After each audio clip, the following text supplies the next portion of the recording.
So, like, an option that you can run, and this is like a super huge, super like niche thing, and you're gonna have to run more than one if you want to see it consistently, but then it becomes a brick. But what you could do is you could run Burial from a different dimension. It basically is an equip card, and you just like, am I thinking of the right one there? Where you like equip it and Yeah, it's special summon I something? think it's DDR, DDR, different different dimension dimension revival. revival. Yes, yes, yes, yes, that's right. Different dimension revival. Oh, hello there. I didn't notice you were there. Welcome to the Nevermore Nerds podcast. I am your favorite bard, and I evolved via the Sunstone. Joining me as always is your favorite co-host, Dareinger, who evolves via trade. Give me money for trade. And also, we are joined by everyone's favorite narrator from the wasteland, Gamma Akutabi, who evolves via level up. Yay! I was gonna say I have an Everstone, but yeah, sure. And lastly, we are also joined by everyone's favorite Magistus duelist, Helix, who evolves via gimmick. Yeah, that makes sense. Yeah. I'll accept that. Every generation has a gimmick evolution, and it's only ever for that generation, which kind of makes me wonder how, if you bring that Pokemon into the next gen, how the hell are you gonna evolve it when this gimmick is gone? Like, Well, it's the Gen 1 gimmick. well, the Gen 1 gimmick was trade, and Yeah, that one's been the one that's stuck around the most. But like, for example, like recent ones is that there's been some. Like, for example, friendship evolution, which began in Gen 2. You know, like you max out a Pokemon's friendship, and then they evolve.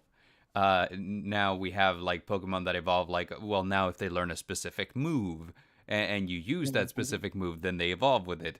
But the one that really drives me nuts is like, this was one in X and Y, which would have been Generation 6, I want to say. But X and Y, where like the way that you evolve Inkay into Malamar is whenever it reaches level 28, you turn your DS upside down. And the motion sensor in it lets it evolve. I don't know. Really? Yes. It was the stupidest thing. And I was like, oh, I hate that. And mind you, the DS, the Switch also has a motion sensor, so like it's possible that it could also like, you know, come over to like the new generation and still make sense. But like, I don't know, like it feels really dumb. But here we are. Anyway, in case you haven't noticed yet, today we'll be discussing Pokemon. Specifically, we'll be doing a game review of Scarlet and Violet, because myself, Helix, and Brother Gamma have all played the game. Brother Gamma, you're a returning player, right? You hadn't played a Pokemon game in forever? Last Pokemon games that I played was Gold and Silver. Ooh, Generation like 2. Like OG Gold and Silver, or Yeah. the new one? Oh, OG yes. Gold. This is OG Gold and Silver. And what's it called? Helix. You've been on it for a while. You played Sword and Shield with me. So you didn't play Sun and Moon though. I played a little bit of Sun and Moon, but Sun and Moon and X and Y are the only two that I really didn't play too much of. Okay. Sun and Moon, I think I got to the third Tapu, and then or the third dance thing. Yeah, that they have you do the island trials, yeah. And yeah, the problem, and you know, like we'll discuss this, but like the problem with Sun and Moon, a lot of people say, is that it holds your hand the entire time. Like it's one of those games where it's like there's no exploration.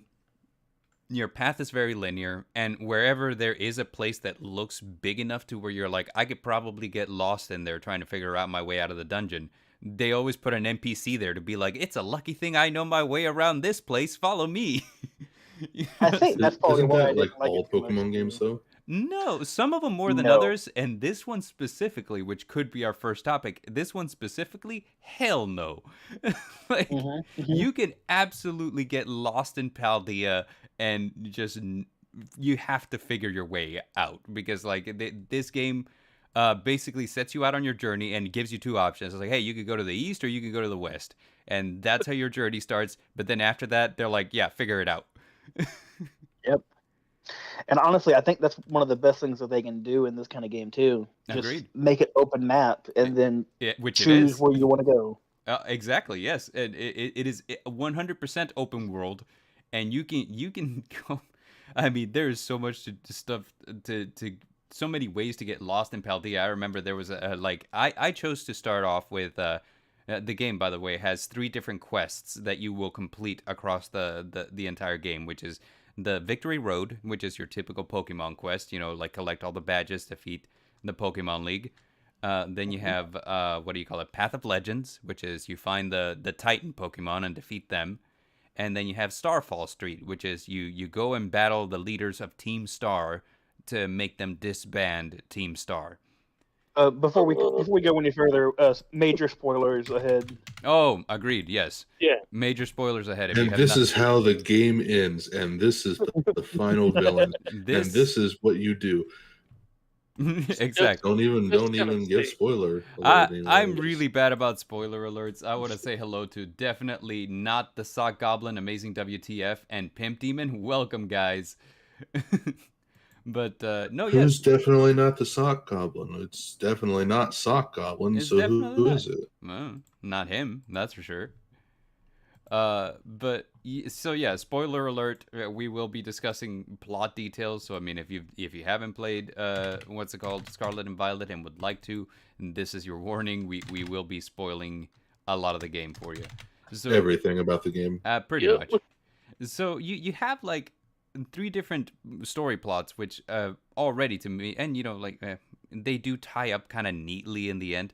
But like you have 3 different story plots, and it's just like I love this because it's so much more than what Pokemon games have been in the past, where it's like, hey, you know, get out there, collect badges, complete the Pokédex, and shut up.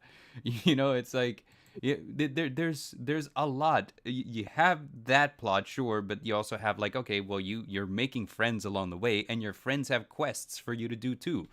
And so it just felt so much more expansive, and the fact that you could choose at any point to just fuck off and do literally anything else you wanted, it's just amazing.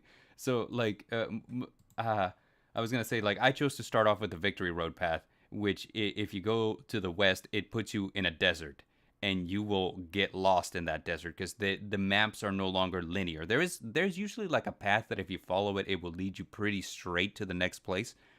But there's also highs, there's lows, there's branching paths and all that, and there's like obstacles. I mean, this for the first time ever, I was like, this is a Pokemon game where I'm getting lost. Since Generation 1, I have not felt this way, and this is a breath of fresh air.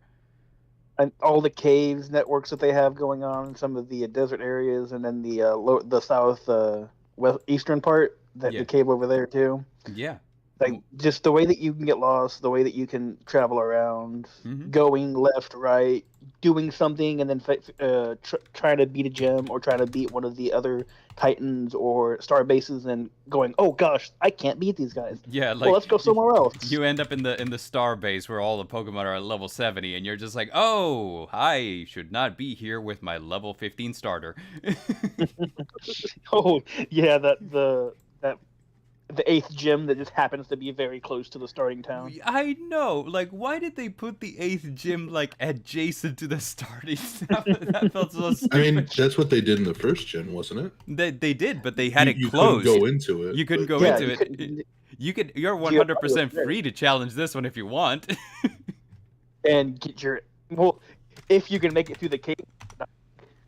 Which brings me to the next point, is like, yes, that's kind of the beautiful thing, is that there are ground obstacles sometimes, like, that you can't get through. Like, for example, if you go into a cave and like the cave just kind of like starts inclining upward and you don't have the climb ability yet, you can't exactly make it through the cave. However, the game does not stop you from getting ingenious and finding a new way around. Like, so for example, you technically shouldn't be able to get to the 8th gym technically. However, people started figuring out, is like, hey, the game lets you do literally whatever you want. If I can find a way to the top of this mountain, I can just fall off the side of the mountain and it'll land me in the 8th gym. Yeah, because there is a spoof that people were doing that if you got on your Maridon or Coridon and moved backwards onto the mountain and started jumping backwards, you could climb the mountain. Yeah. Yep. So this game is basically Skyrim, but Nintendo. Yes. In a way, yes. In a way, yeah. 100%, yeah. Like that is the most accurate thing. Rhydon is the Skyrim horse of Pokemon. There's also a way that you could just go to the last face Elite Four just by jumping off a highway or something. No, I think that's a legit thing that they added into it, because I did the same thing whenever I got all my badges and I just jumped off and it immediately put me there. I think that's just a quick way to get to the to Victory Road. Yeah. So, I mean, just like the map design of the game is phenomenal, I think. I mean, like, it's... Don't get me wrong. The game is buggy as hell. Like, It's gotten better. There's bugs, there's glitches, there's, like, frame rate drops. I mean, it is a disaster to look at. However, I think that, Pokemon-wise, this was a huge step in, like, the direction that everybody's been begging for forever. Like, 'cause... I agree. Yeah, the map is open. Do whatever you want. If you want to challenge the third gym leader first, knock yourself out. As long as you can figure out how to get there, go for it. Yeah, I think that the only thing that like really barred my process a lot of the time was the star bases, because they were in like really awkward places. So it was kind of like... And they'd actually block the area. You could find a way around it, but they would block, like, the main routes. Yeah, and you know, like, finding a way around it would take time. So, I mean, it's like, you know, it doesn't tell you no, but it basically is all like, all right, you're going to have to put in some effort, though. Yep. Like, whenever the first time I fought the first star base, and she came up with a river room, and I'm sitting here trying to fight it, and I just beat the first and second gym, and she just one-ups me so hard. Yeah. It took until I get my fifth gym badge till we'd actually be able to beat her soundly. Yeah, agreed. And maybe you guys will agree with me, but I felt like because the game is non-linear, at one point I deviated from the established path, and for the rest of the game, I felt like I was under-leveled no matter what I was doing. Like, oh no, yes, yeah, I was over-leveled. The second half of the game, I was over-leveled. Yeah, so okay, so if you there's two different ways to play this game. You could be a Helix and just, you know, like over-level, and then, you know, for the rest of the game you're fine, or you could be a Bard, you know, just like wandering around and getting into all kinds of hijinks because you're way under-leveled for where you are right now. And like, I swear, I started treating like a lot of the boss fights and the gym leaders like Final Fantasy. You know, I'm like, okay, I gotta make sure I'm stocked up on Phoenix Downs. I gotta have all my potions.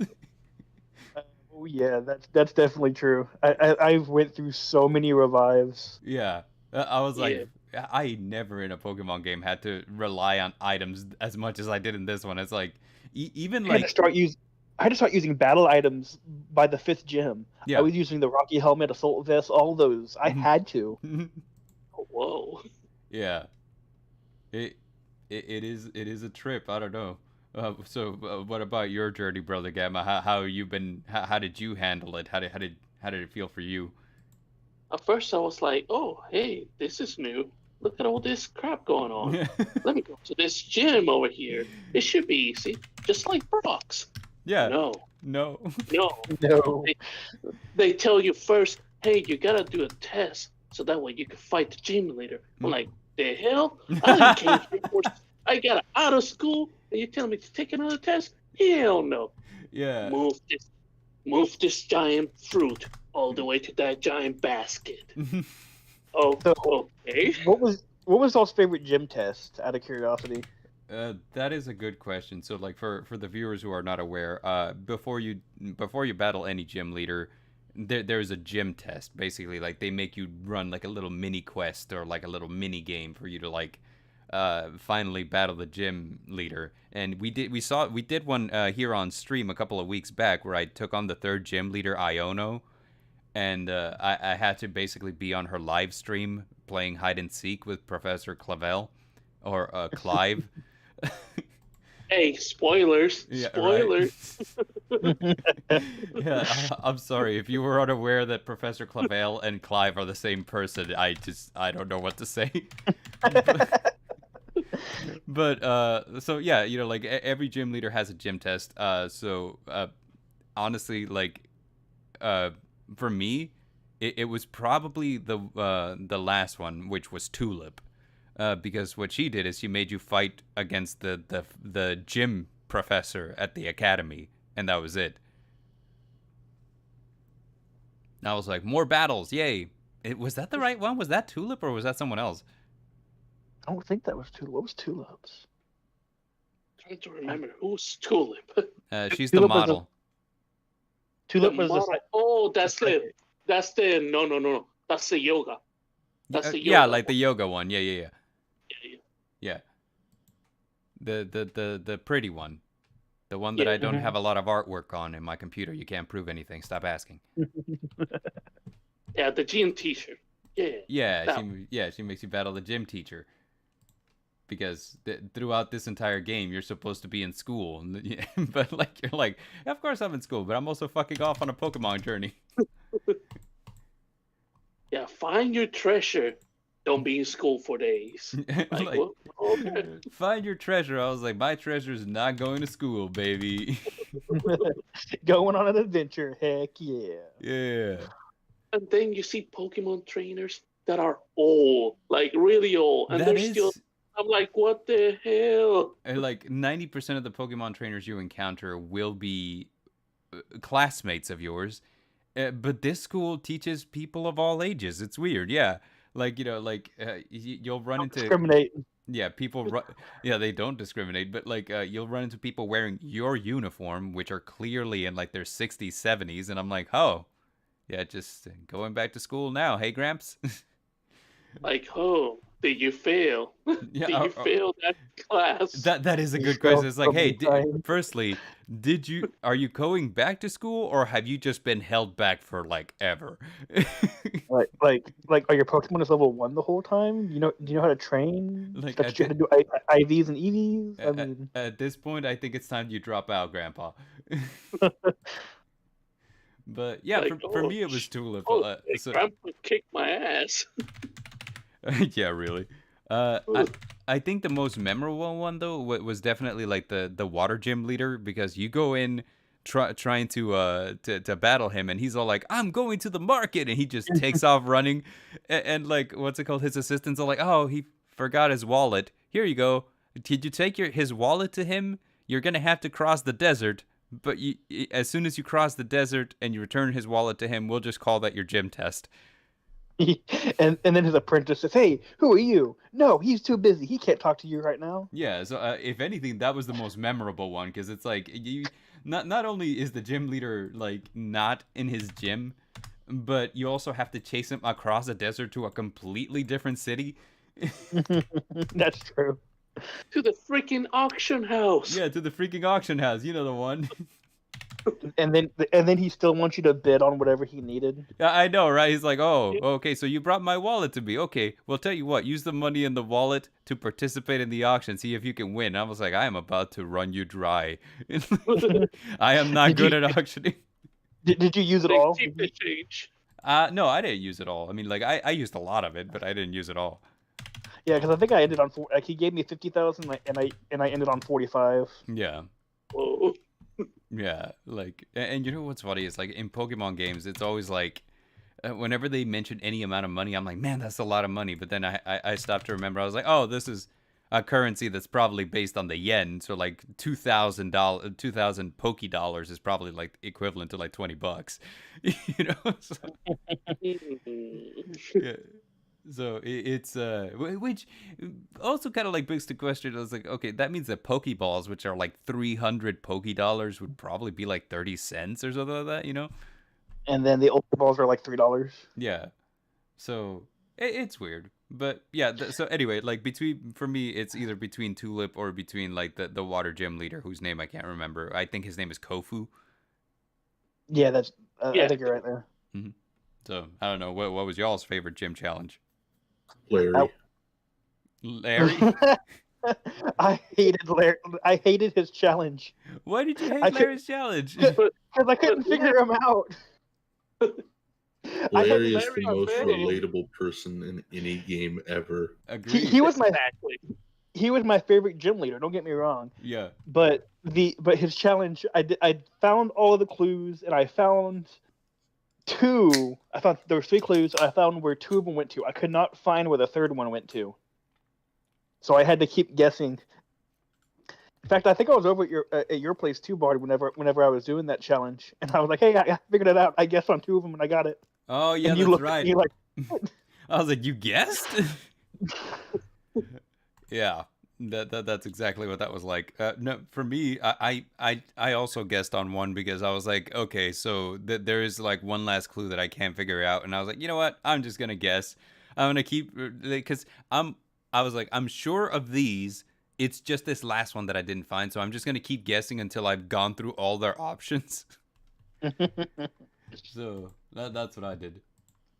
But I had all the clues, and then one of them was like, "Hey, which ice cream thing doesn't belong here?" And I'm like, "Oh, yes. it's obviously that one over there." Nope, doesn't matter.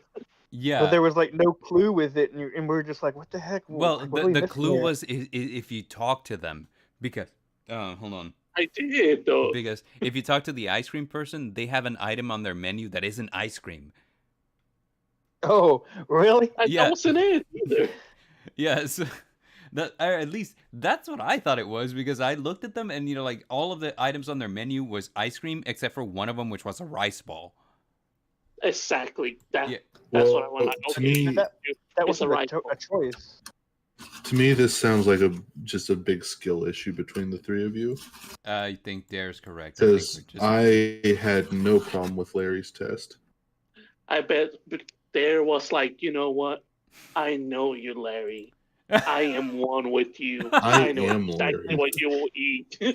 He just chose the right one just out of Yeah. just out of pure.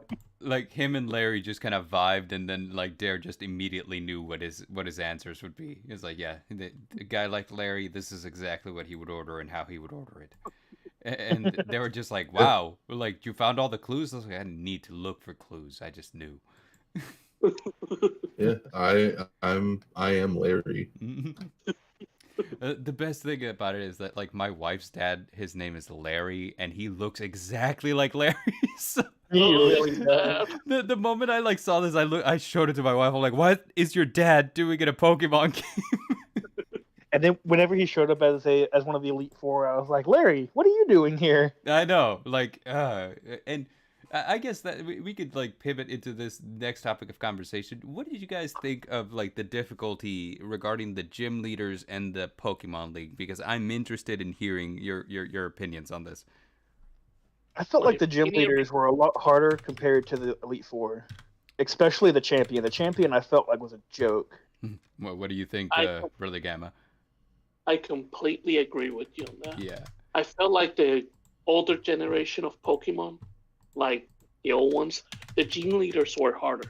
Yeah. Compared to these ones. And so, like, I'm gonna spoil something for you guys. You know, like ever since the games come out, I've been watching a bunch of Pokemon PokeTubers talk about it, and everyone agrees with us that the champion was kind The of biggest joke. kind of lackluster. And It wasn't Cynthia. No, The and that's what champion to everybody me always felt says too. Everyone's like, okay, look.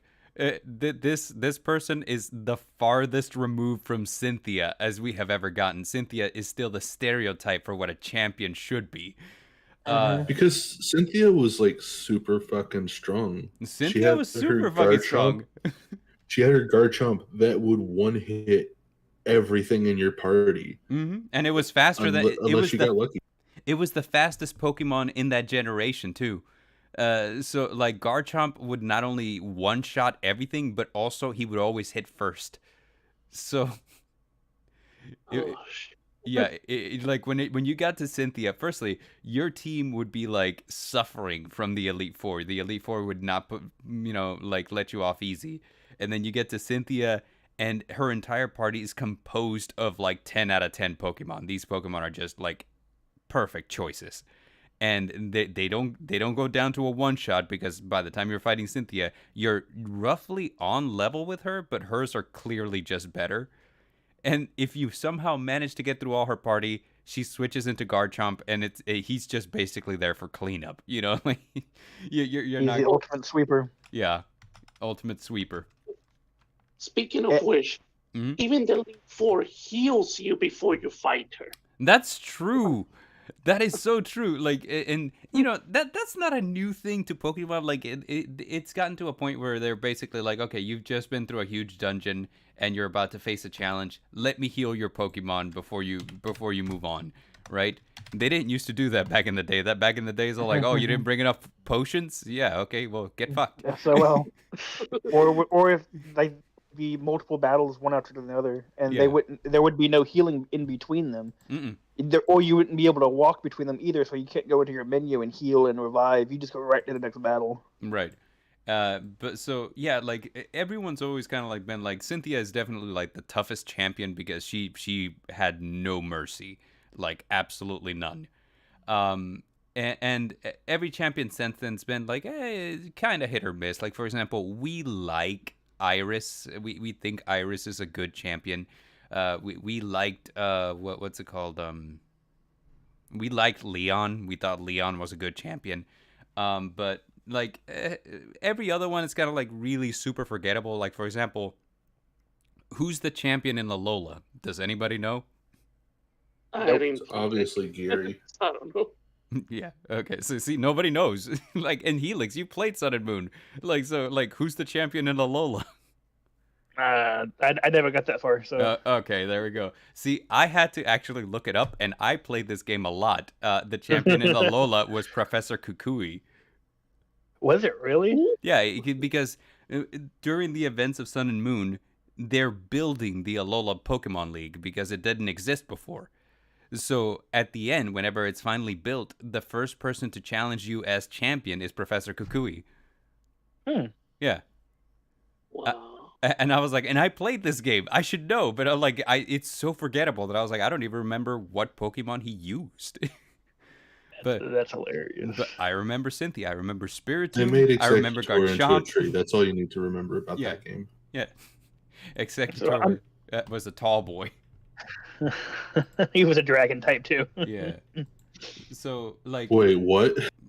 Yes, he was. He was a grass dragon. You didn't know that? No, I've not played anything past Diamond and Pearl. Okay. I just remember I remember everybody talking shit about him because like everyone was like, "Why is he a dragon?" And the reason will surprise you is because they're like, firstly, we're gonna make him into a palm tree, but there happened to be a palm tree that was whose name translated to dragon that was native to Hawaii.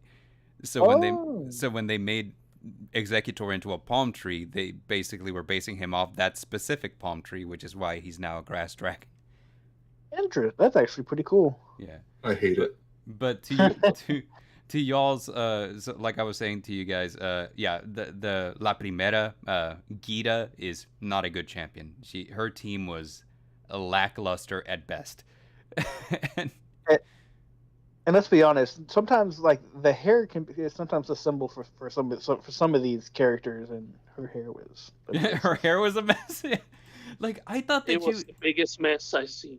Agreed. And here's the thing, and like I want to see if you guys, because a lot of the times, a champion's appearance will kind of like give you a hint to what you can expect.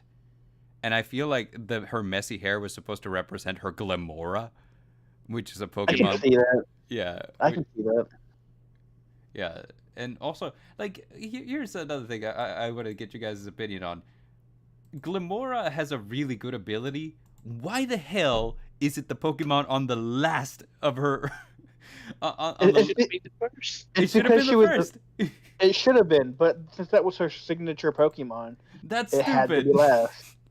I think honestly, King Gambit would have been such a better ending Pokemon. Agreed. And so like the easiest way to like make her team better isn't even to replace anything in it. It's just to swap the last one and the middle one with like the first and last places. So Glamora, because every time you hit it, it's gonna put up toxic spikes. you put it first, because in order to get through it, you're gonna have to hit it. So, you're gonna have to set up toxic spikes against yourself. And then King Gambit has the ability where he gets stronger the more Pokemon in his party have been knocked out. So obviously put him last. Why is he in the middle of the pack, Gita? He's like second, so he barely gets any kind of boost. I know. I was pissed. It's like, come on. I will say this though. Nemona is a better champion. Agreed. Yes, Brother Gamma puts up a great point. You battle Nemona the entire time throughout this game, multiple times, and sometimes it's kind of easy. But the last battle with her... PA says hi. Oh, hey, PA. The last battle against Nemona, like, after you've beaten the Pokemon League, and she's waiting for you at the plaza, at the academy... I have not fought her yet. You have not fought her? Snap. Yeah, dude, like, you actually had to put up a fight because she wasn't going to let you off easy. And it tells you I'm not holding back anymore either. And it kind of goes towards the theming of the game, I think, because, like, a lot of people have pointed out that, like, the reason Nemona is the way she is, because she's really extra, is because supposedly she sees potential in you. And she's kind of the big fish in the small pond that is Paldea, because no one can challenge her because she's too strong. So the entire time throughout the game, when she battles you, she's not battling you to kind of beat you. She's battling you to test and see where you're coming along.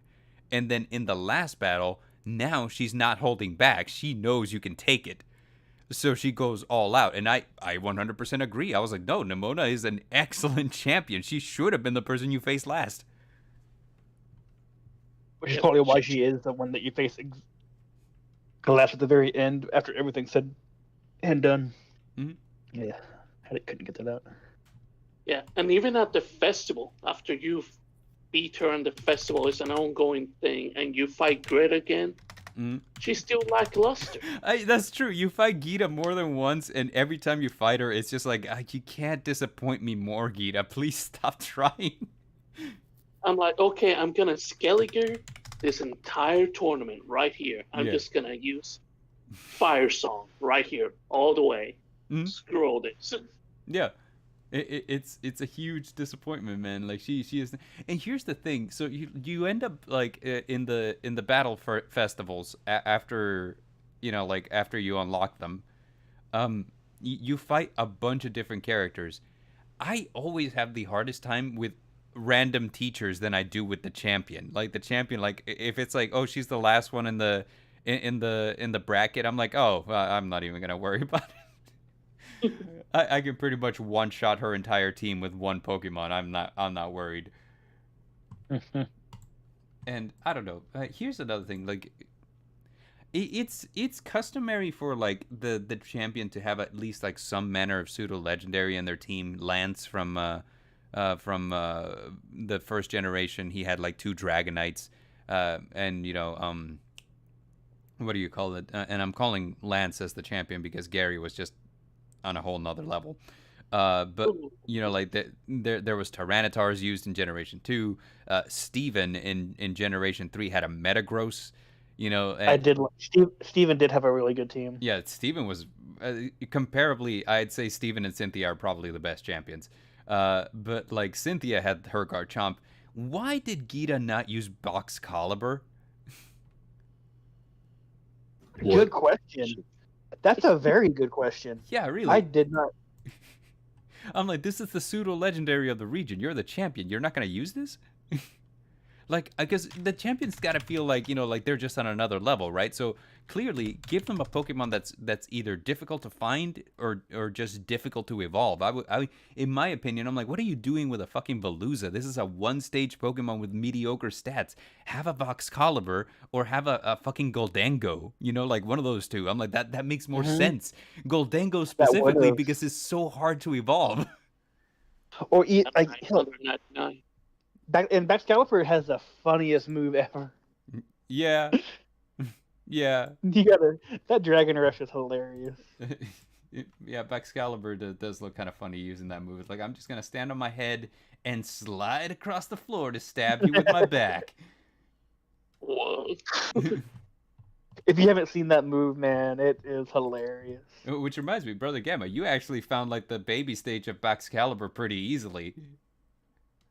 Oh, it was such a pain. I got lucky. Yeah, It was such a pain. It was funny when you found it. You're like, oh, look what I found. I was like, oh, man, that's so cool. I've been looking for that one. And you're like, oh, well, it was easy for me. I just used a sandwich, and there he was. I was like, that's cool.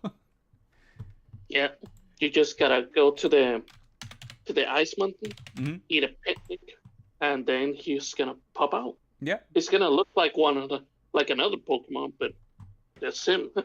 You guys had like 13 different pronunciations for that, and it made it really fucking hard for me to look up what it was. I have a difficult time saying his name because it's spelled funny. Like B-A-X. Yeah, like B-A-U-X. Excalibur. Excalibur. Yeah, I think it's supposed to be Baxcalibur, but it's spelled super stupid, you know? So it's like... I screwed up so bad.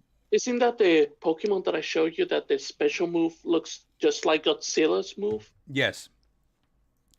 Oh, yes, that's the one. Yeah. So, Baxcalibur is a thing. For all the new people who joined, welcome, and also they're spoiling every Pokemon game apparently instead of just the Pokemon Scarlet and Violet. We are spoiling every Pokemon game. I want to say hello to PA Nightmares, who you mentioned. I did forget to say hi to him. So PA Nightmares, Hair Raising Narratives, As the Raven Dreams, welcome. We are reviewing Scarlet and Violet, and also just at this point we're reviewing all of the Pokemon games. We're ragging on Gita is what we're doing. That is the dumbest all champion. The Pokemon games are shit. You should be ashamed if you play them. Pokemon is stupid. Yu-Gi-Oh's where it's at. 420 Blaze it. Let's go. That sounds very, very controversial. That is a strong stance to take. But it is a strong stance, and I stand by it. That's it. What you gonna do about it? So we've covered the gyms. We've covered the champion. We've covered the exploration. How about the Pokemon? What did you guys think of the Pokemon in the region? I have something to weigh in on the Pokemon. Okay. Even though I've not played, I've watched enough people play the game that I've seen enough of the game. I hate how often you find shinies.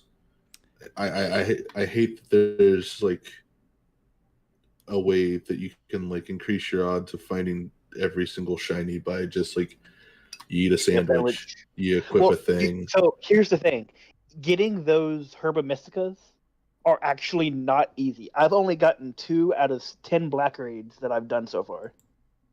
I got him 4 so far. Yeah, I've gotten like 3 shinies. So in fairness to Dare, like even without the sandwiches, it's pretty easy. You know, like it is. I remember in like Diamond and Pearl, like you'd have to go through the grass for hours. Yeah, looking for shinies or breed. Having the overworld now, and you can see all the Pokemon, and you can see if they're shiny. It makes it a bit easier, but there's no indication that a shiny popped up.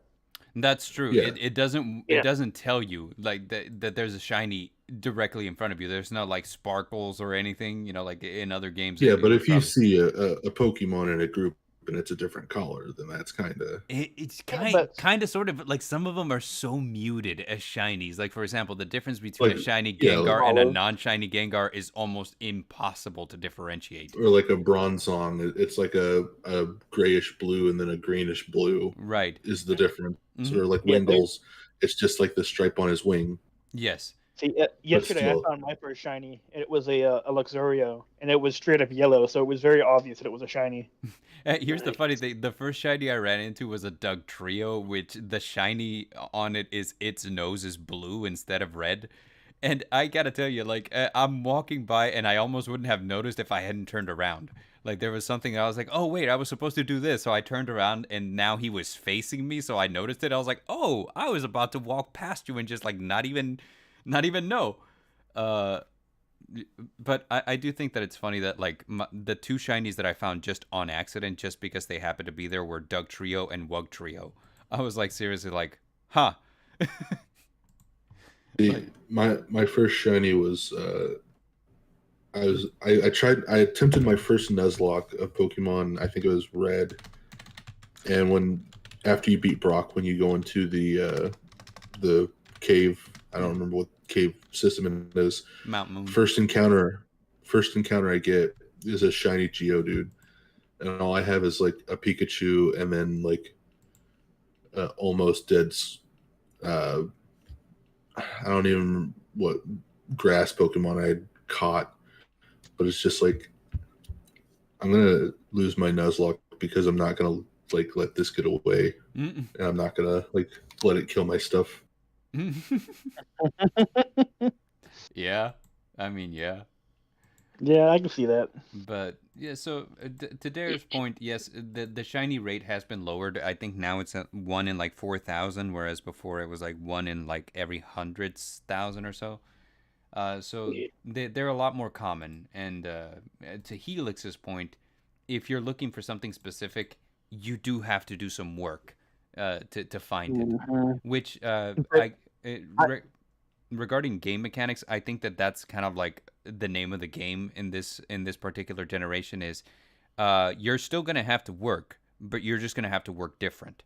So, like for example, like whereas before EV training, you would do it either by like, battling Pokemon of the type that had the specific EV that you would require, or you would do things like, for example, Sword and Shield had jobs where you would put your Pokemon to work in specific jobs, and that would increase their stats.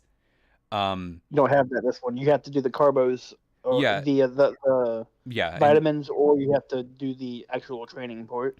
Yeah, in this one, the name of the game for it was like, yes, you can absolutely train your Pokemon right out of the gate just by feeding them vitamins. However, the vitamins are expensive, so you're gonna have to grind for money.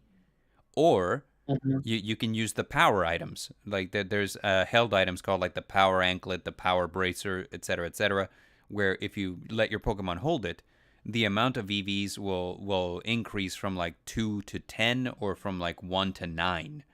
So like anytime that you battle something that would give you 1 EV in what you want, like say for example, like if you're fighting a Flamigo gives you 2 strength EVs, 2 attack EVs. So if you're holding like the power item, that's the same thing as what you're trying to train, which would be the attack stat. That Flamigo will now give you 10.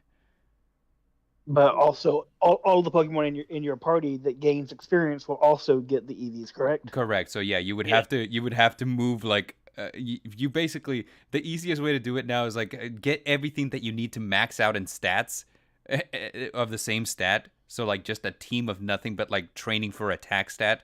Get them all to hold the same power item, and then just take them around to knock out 25 Flamigos. Yep, that'll do it. You just give them power word kill, and then you're set. Yeah, and you're set. So like, but that's still one of the stats. You still gotta go do another stat, and then like the last 15 or so. So here's basically the way it works for me. Like in the northwest part of the map, there's like this swamp. It's next to one of the star bases. I don't remember which star base it was. I'm a swamp. Yeah, the fighting one. No, it wasn't the fighting one. It's in the northwest. The fighting one's in the northeast. The swamp by the. That's the ferry then. Yeah, by the ocean. Yeah, like right off the mountain, like next to between the ocean and the mountain. Trail. Yeah. So there's like a star base there, and it's not like so much a swamp, but it's kind of like these wetlands, and they're next to a waterfall, and around that waterfall, a bunch of Flamigo flock. So you can go there and knock out Flamigos, and then like if you go towards the ocean, there's Kilowattrels who train you in speed, so you can kill a bunch of Kilowattrels, and you max out your attack and your speed right there. Oh, bad. Mm-hmm. Next to the fighting bases where you can train attack just normally, because Scyther will give you attack EVs, Bisharp will give you attack EVs, Ursaring will give you attack EVs, and all of those are right there. Yeah, it's a pretty good spot to get attack EVs. Mm-hmm. Yeah, because it doesn't matter what you fight, you're going to get attack EVs. But anyway, we're digressing. So what did you guys think of the Pokemon, though? Some the designs were pretty good. I don't think there was really none of them that I thought was too terribly bad. The starters were great, other than the one that shall not be named. You're like, we don't talk about Quackaval. So let's be honest, freaking Skeledirge and Fuecoco just stole the show. Yeah, like even Skeledirge and Meowscarada were just like really, really good. Yeah, and Meowscarada's trick, power trick. Yeah, The flower fact trick. that it always crits is freaking insane. Yeah, it's pretty good. Is that the duck one? No, the duck one is Quackaval. the duck one is the one that we don't talk about. You know what's funny is like my wife. I like the duck one. My wife has one and she named it Shakira. And I'm just like, I do not blame her. I do not. oh man, it's beautiful. Like she's like, I'm like, why did you name it Shakira? She's like, those hips don't lie. And I was like, oh damn it. I mean, I was like, well, this is a flamboyant duck. Yeah, this is the most flamboyant duck ever. I liked its design. I definitely liked its design. And you know, like we discussed this with Dare and 242 in one of our previous episodes where we were ranking all of the starters in every Pokemon region up to date, and we talked about how starting with Generation 4, every starter trio has a theme around them, and so you know, like for example, with Generation 4, which had like Empoleon and Torterra and Infernape. The theme was mythology, and you know, like so on and so forth. You know, like we had like folk heroes with Sun and Moon, with the wrestler, the Robin Hood, and the opera singer. We had like you know, et cetera, et cetera. With this one, it looks like the theme for the starter trio was celebration and festival, because you know, Meowscarada is masquerade, and Skeledirge is like Dia de los Muertos, and Quackaval is. I don't. Salsa. Probably Carnival. Carnival, yes. It's Carnival, and so I was like, Quackaval is special. So like the theme for this generation's starter trio was celebration, and I think it came across really well. I would have dialed back Quackaval a lot. I'm not gonna lie. I'm like, he's a little much, but you know, like, yeah. It's like a peacock mixed with a duck that's always moving and flapping. Yeah. Like it's not a bad thing because they're just trying to use the new UIs that they have to the fullest, and I love it. But yeah, I think it was dialed to 11 when it should have been dialed to like 8. I'm like, dude, you can't even call this an idle animation. It's not idle. I think that's the only Pokemon that really doesn't ever stop too. All the other ones pretty much stay kind of still. Yeah. But again, we're digressing. Brother Gambo, what are your opinions on the Pokemon? Well, I was like, well, that's Quackaval sure puts Golduck to shame. That's for sure. It's the meme where like Golduck looks scared. It's like, who are you? And like Quackaval's like, I'm you, but more dance. Like from all the playthroughs I've seen people do, I don't think I've seen a single person use Quackaval. Like no, well, for me it was Professor Clavel, because he takes the one that wasn't chosen by either you or Nimona. So whenever I'm fighting Professor Clavel near the end of the Starfall Street storyline, and it's like Professor Clavel is about to send out Quackaval. Will you switch? I was like, what the hell is a Quackaval? And whenever he sent it out, I was like, oh my god! And then it took me a second to like connect the dots. I was like, this is what evolves from Quaxley. I was like, oh no! Oh my god! I was just dodged a bullet there. I was like, oh my god! Then you take your game back to GameStop and you're like, I want a refund. This is not what I ordered. Like writing a letter, esteemed Game Freak. How dare you? Like, hey, at least give me a Blastoise. He looks cooler. I know. It's like the first time you go to trade Pokemon in the online, you're like, okay, I need the Armor Rouge, or I need the Ceruledge because that's in my version, but yeah, send me an Armor Rouge. But I'm also, I'm instead of just sending you an Armor Rouge, I'm also gonna give you this Quackaval. No givesies backsies, you take him, you take him. Trade has been successfully achieved. Okay, bye. I'm gone. Wait, Yeah. no, don't. Wait, I don't want this thing. It's just behind you, dancing. It's about dancing. Oh Lord. Yes, but anyway, Quackaval. So like, besides the starters, like what was you guys' favorite? Ceruledge. I believe it was the one that you gotta get 10 pieces, so that is different on Scarlet and Violet. Oh, okay. So yeah. Ceruledge and Armor Rouge. So Ceruledge to me was just my absolute favorite. yeah, so both of you like Ceruledge. Yes. Yeah. You know what's the funny thing is, I'm looking at Ceruledge and I'm thinking to myself, this looks like a Mega Man character, and I fucking love it. It does. I got one more Pokemon to catch, and I get the shiny charm, and I'm going to get me a shiny Shark Cadet. Mm-hmm. And I'm gonna get me a shiny Ceruledge. I hate that I have to abandon my other one because I have his affection maxed out already, and he just loves me. Yeah, like he loves me. He's my boy. But yeah, But I want a shiny one.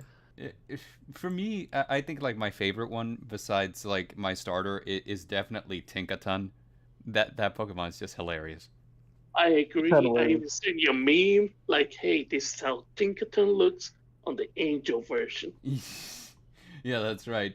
I just think it's a solid Pokemon. You know, like firstly, it's got pretty decent stats. You know, it's got a decent speed, it's got a massive attack stat, and on top of that, it has a move that only it can learn. That's just just wow. You know, just 160 base damage. Steel type, so it gets stab off of it. It's got good typing with Steel Fairy, and I just love its gremlin energy. You know, it's like it for sure has the biggest freaking Corviknight can't fly around freely because it'll just knock it out of the sky. Yeah. You know that the hammer it carries is made out of those crows. Yes, it took me a while to figure it out, but like I started like looking into it, and people are like, "Oh, that's not like a hammer just made out of random ass metal, dude. That's made out of like Corviknight pieces." I was like, "Oh my god!" I did not know that. Spoiler alert! It's Corviknight's made out of people. That is hilarious, though. I'm not gonna lie. Like, she is cute and she's a menace. I mean, I'm here for it though. Yeah, I'm all for it. I'm like, yeah, she's a murderer. She's got bad gremlin energy. She looks like she runs on like Monster energy drinks and like coffee grinds. And just that smile she has. Yeah, that they have too. Like where she knows she's a little shit and she's like, okay, and what you gonna do about it? I don't care. Yeah. So Tinkaton for me, I was like, at first I was like, this is another one that doesn't exactly look like a Pokemon, but after a while I was like, you know what, I'm good. Well, and there's one that the teacup, if you read the Pokédex entry, is messed up. It says that it possesses you. Yeah. Sinistea is freaking awful. Yeah. Heck, Drifloon in one of the Pokédexes, it says that it carries off little children that get lost in the woods at night. Yep. Well, I mean, that's just what they do, though. That's not like, and that's just part of the lore. Yeah, like there's all kinds of fucked up Pokemon lore. I mean, we haven't discussed Hypno either, who basically the same thing. Annihilate. Yeah. Kills itself. Annihilate is a good expansion on the lore, I would say, because it's like, hey, you know, I love it. In the Sun and Moon Pokédex, it says, hey, Primeape sometimes gets so angry that it just fucking dies. And then, like, in this one, like, Primeape gets an evolution in Annihilate, and it's a ghost type. I'm like, oh god, he actually does just die. It possesses body. It was fucking great. I loved it.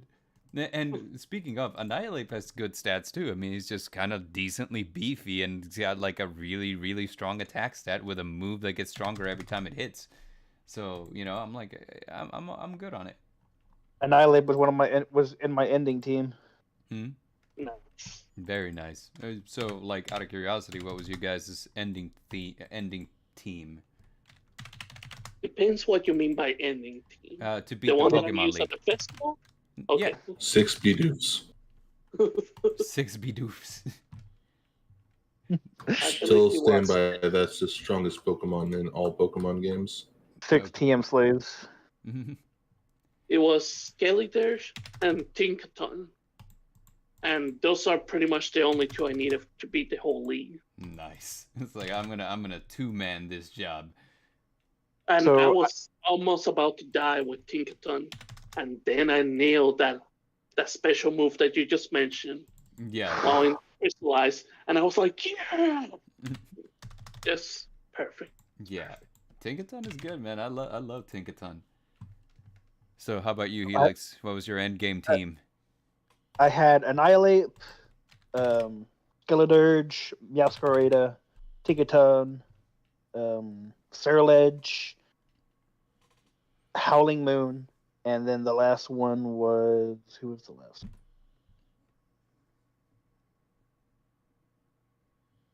I don't remember who the last one was. I think the last one. Let me see here. Tinkaton, Skeledirge, Surledge, Annihilate, Howling Moon, Masquerada. That was the 6. Okay, so for Two, me, two, two, for Oh, go me, ahead. it was let's see, Gardevoir, Zoroark, Lucario, Lopunny, Quackaval, and Tinkaton. No, I will not elaborate. You're going to elaborate. Why are like half of Why do you those have like? Pokeball? Why are half of those the ones that have like art made of them? Okay, so like, I'm kidding. My end game team was Skeledirge, Mastiff, Tinkaton, the Water Tauros. What's the name of Arboliva? Arboliva, the grass one. And that's the third evolution of Smoliv, right? yeah, the one that evolves as Smoliv. Yeah. So Okay. Arboliva and the ice legendary Chen Pao. Oh, you're using Chin Pao too?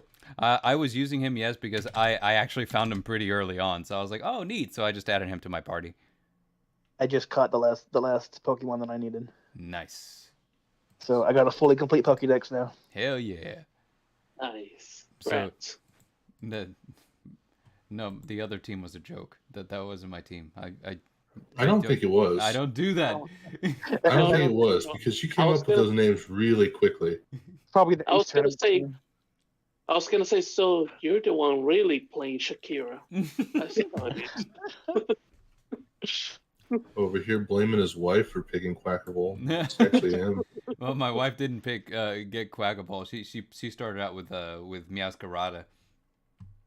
So how'd she get Quackaval?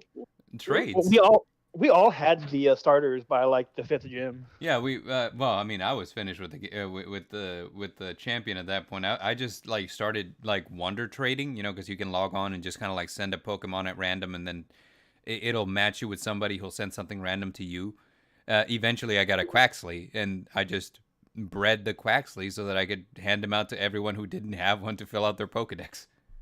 Well, Bart, that's the thing. You gotta pay to have that. I'm alone. Yeah, I don't that's have true. my free. Yeah, that's true. Yeah, you do have to get like the Nintendo Online Pass in order to be able to like random wonder trade and whatnot. But yeah, so that said, so we've covered the gameplay. We've covered the open map. We've covered the Pokemon. So next up, characters. What do you guys think about the characters? Larry's the best. I agree with you, but at the same time, I will say this: everything and anything on that game can be made into Rule 34. That's not false. There is dialogue in the game where I'm like, you had to know what you were doing. I'm like, there's no way that you didn't. You know, it was just kind of like what was it like? Whenever you're doing Tulip's gym challenge, and you have to fight against Professor Dendra, who's like your gym teacher, and she's like, "Oh, well, we got into a wager, and whoever loses has to do what the winner says." And I was like, "Whoa, whoa, whoa, whoa!" I was like, "Wait a minute, wait." Back Boy, up. I hope I don't lose, Professor. It's like that Yu-Gi-Oh meme, where it's like that Yugi's dueling against that one girl in the anime, and she says, "If you lose, I'll turn you into my love slave." And then Yugi's just like, "I surrender." It's just like, yeah, kind of like that. It's like, well, whoever loses gets to do what the winner says. So I was like, "Oh no, Professor, take it easy on me." And then when Nemona, when she tells you, "Hey, you could come to Zone Nemona at any time." Oh yeah, that's right. Like, when you go into Nemona's dorm, and Nemona's all like, "Yeah, feel free to burst into Sona Nemona anytime." I was like, "Oh my god!" I was like, "Dog." They know what they're doing. I was like, "You guys knew what you were doing." I thought this was supposed to be a kid's game. Exactly. I'm like, why? Yeah, all of the kids are grown up now. Yeah, all the kids are grown up now. There was and even one... the nurse is the one that seems the most adorable. Like, hey, you inspire me to. Yeah, Nurse You know, like, Miriam is my favorite. I'm just gonna say. I'm like, oh, cool. But this other teacher seems sus. I'm like, okay, you're the history teacher. Mm-hmm.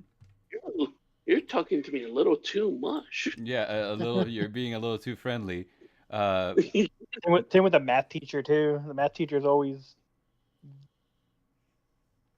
Yeah, the math teacher, which I thought was the same as the gym leader, Ryan, or something like that. Yeah, it's they just look really they're similar. sisters. Oh, they are? Yeah, you guys didn't know that? I mean, like the familial resemblance. Hold on, I do have something that I'm going to put up on the stream, because it was one of the instances that I knew I took a screenshot of and I sent it to you guys. But like, there's a trainer who's talking about the ability Thick Fat, which is the ability is the ability that lowers the effectiveness of fire and ice moves. And I took a selfie with him in the background where he's just going, "Thick Fat is where it's at." And I'm like,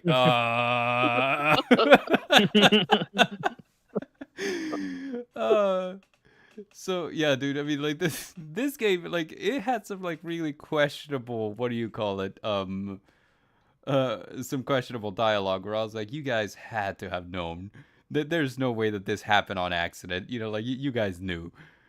So I don't know. Let me see. Everybody, like they say, thick Go ahead.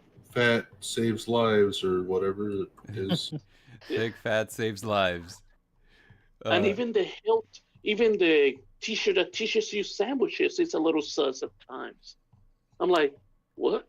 Oh, the like, gym teacher. We talk about the gym teacher, like how she can't. No. I'm talking about the other teacher, the one that teaches you sandwiches. That is so muscular. And oh yeah, the home ec teacher. Yeah, that one. Yeah. He tells you, "Hey, let's keep it a secret between us." And I'm like, well, why are we alone on this room? And you say those lines. It is a little sauce. I'm not gonna lie. I'm trying to like find the picture that you sent me, Brother Gamma, where Nemona invites you to Sona Nemona. Oh my goodness! Because I'm gonna post that. I'm gonna post that on the stream. I have to, because people need to know. The guy's all like, "Hey, Thick Fat's where it's at," and I'm like, "Yeah, okay." Here's the one with the let's see, with the gym teacher, where she's all like, "Okay, special rule: the loser has to do what the winner says," and I'm like, yeah, "Okay, sure." I think this is the one. I'm sending it to you again. Okay, let's see. Yep, there you go. Send it. Let me see here. Yeah, there it is. All right, cool. And we were just gonna change that up there. Properties. But yeah, seriously, it's like the characters are fun. They're interesting. A lot of the times, I'm like, I'm supposed to be a child in this game. I'm supposed to be 10 years old, and the adults are talking to me in really sus ways. The look on Dendra's face too. That's not a good look. Yeah, she's not like, yeah, we battled, and like it turned out bad for me. She's like, we battled, and then things happen. And yeah, we Black screen. Yeah. You're outside of the house the next morning. Yeah, it's wow. And then here's the one that Gamma sent to me where it's like, feel free to burst into the Zona Nimona whenever you want. And I'm like, are you propositioning me? What is happening here? So yeah, the dialogue in the game was always a little like, what's happening? I swear, half the time I thought Neomona was just gonna bust down the door when I was battling somebody else. Yeah, like in the middle of the battle, and she's just like, nope, nope. You're my rifle. You should be fighting me. No, that actually happened at the start of the game, though. You remember whenever you're like finally make it to Mesagoza, and you're about to go up the stairs to the academy, and then you get cornered by Team Star the first time, and then so you're like talking smack to Team Star, and that's when Nimona comes down. It's like, Bard. Well, in my game, she said Bard because that's my name, but she's like, Bard, you're talking to them. You're about to start a battle with random strangers? You should be battling me. And I was like, whoa, now. I was like, wait a minute. You're a little too clingy already. Yeah, no, I was like, hey, like, we just met, like, literally, like, 20 minutes ago. Take it easy. But yeah, so characters are fun. We've spoken a lot about the sus characters, but we got to talk about the best boy in the series besides Larry, and that's Arvin. Arvin, remind me which one that is. The guy with the dog. Oh yeah, he's good, and he was a pain in the ass to fight. Yeah, dog kept killing me. Yeah, he was a pain in the ass to fight. He beat me the first time. I was like, I was not expecting you to be that strong. Yep, same here. He completely stomped me in the first fight before we went to Area 0. Yeah, it was there was a lot to unpack with Arvin, because firstly, let's see, he's like, kind of a jerk first, and then he's like, hey, I need you to help me find these herba mysticas, and I was like, bro, like, you haven't been exactly nice to me, and now you're asking me favors? No. And then, like, the first time that you help him find one, he's kind of like, okay, well, here's your sandwich, get the fuck out. And you're like, all right, so you leave. And then there's, like, that air of mystery that he does other stuff before like, you actually get to find out that the reason that he doesn't want you around is so that you don't notice that he's feeding these herbs to his sick dog, because he's like, this is my last chance to save him. And I'm like, oh, God damn it.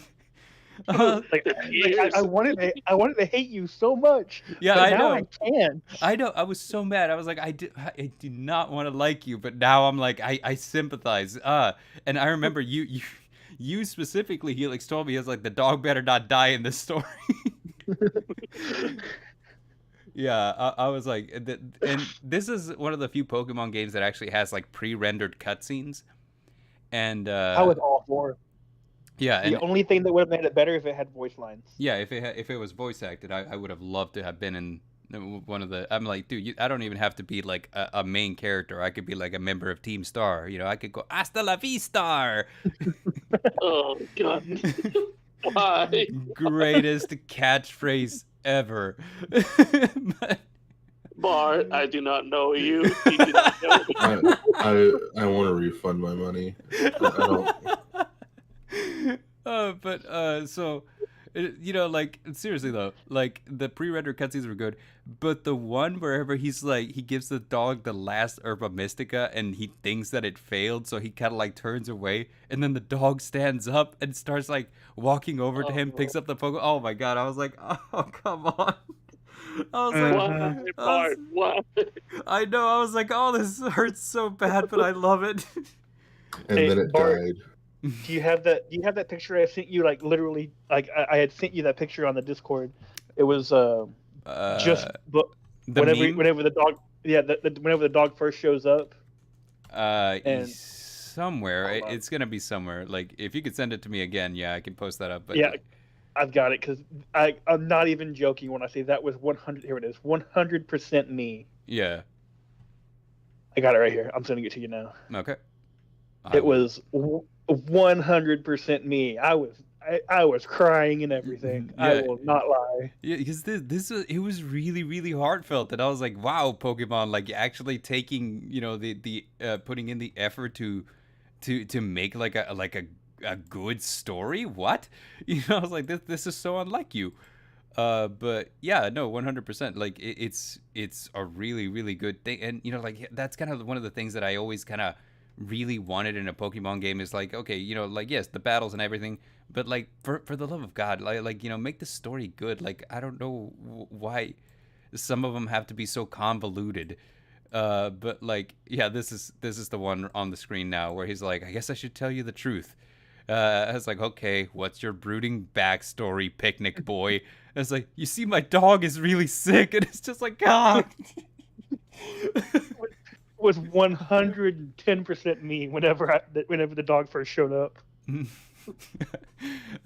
Definitely not. The Sock Goblin says this. I say this in the nicest way possible. That catchphrase killed 4 of the 2 remaining brain cells I had.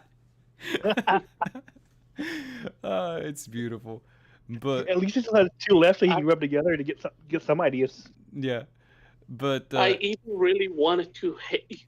I really, really wanted to hate Professor Kuro. yeah, But then at the end, I'm like, oh no, don't do this. Don't do this to me. yeah, same. And okay, so Arvin's like the son of the professor, whichever professor you have, depending on your version. And so, like if you have Violet, you have Professor Turo, and if you have Scarlet, you have Professor Sada. And, like the whole thing is he's like, my parents have been absentee parents. This dog is the only thing that's been a family to me. And I'm like, oh my God. So like that's sad. But at the same time, I couldn't be mad at Professor Sada because she's so hot. And I couldn't hold it against her. I'm like, you're a shit mother. I get that. But, man, you're so good to look at. Let me ask you, though. Was she also a robot? Yes. On that version? Oh, yeah. Okay. Yeah, so, like, the hugest spoiler in the story here is the reason that they're an absentee parent is because of an incident that happened while they were on an expedition where Pokemon from the past or the future, depending on your version, come through a time gate, and your professor basically died in that event. What you know as the professor is actually an AI that the professor had created for the sake of furthering their research. So when they're dead, the AI continues going forward. So this entire time, Arvin thinks that his mom or his dad is an absentee parent, completely having zero idea that their actual mom or dad is dead. Mm-hmm.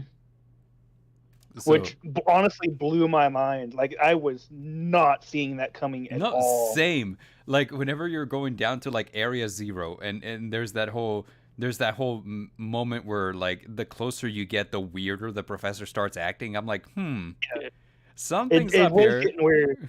I thought it was going to be like a pre-recording type thing, not an actual straight up AI. Yeah. So I thought a lot of things. The last thing that was on my mind is they're dead, and this is just an artificial intelligence going forward. I was like, so like, whenever I found out, it's like, oh no, like Professor Sada has been dead for a long time. I'm like, oh God, Arvin. In fact, if you think about it too, it had to have, because they talk about Miraidon and Koraidon getting hurt in the explosion in Base 4. So the explosion that hurt Koraidon and Miraidon that also caused Arwen to leave Area 0 is the same explosion that killed the professors. That sucks. So pretty much the entire time he's just been like an orphan, completely not knowing it, with his dog injured and you know, trying to find a way to heal him, thinking that he has zero parental support when the entire time I was like, your mom or dad is dead, dude. I was So like, it makes you wonder too if he abandoned them. yeah. So Of course, he might have been a child too at that point. no, he so. he was a child at the time, and basically he was trying to get out to like save his dog because the dog had been injured inside of the crater.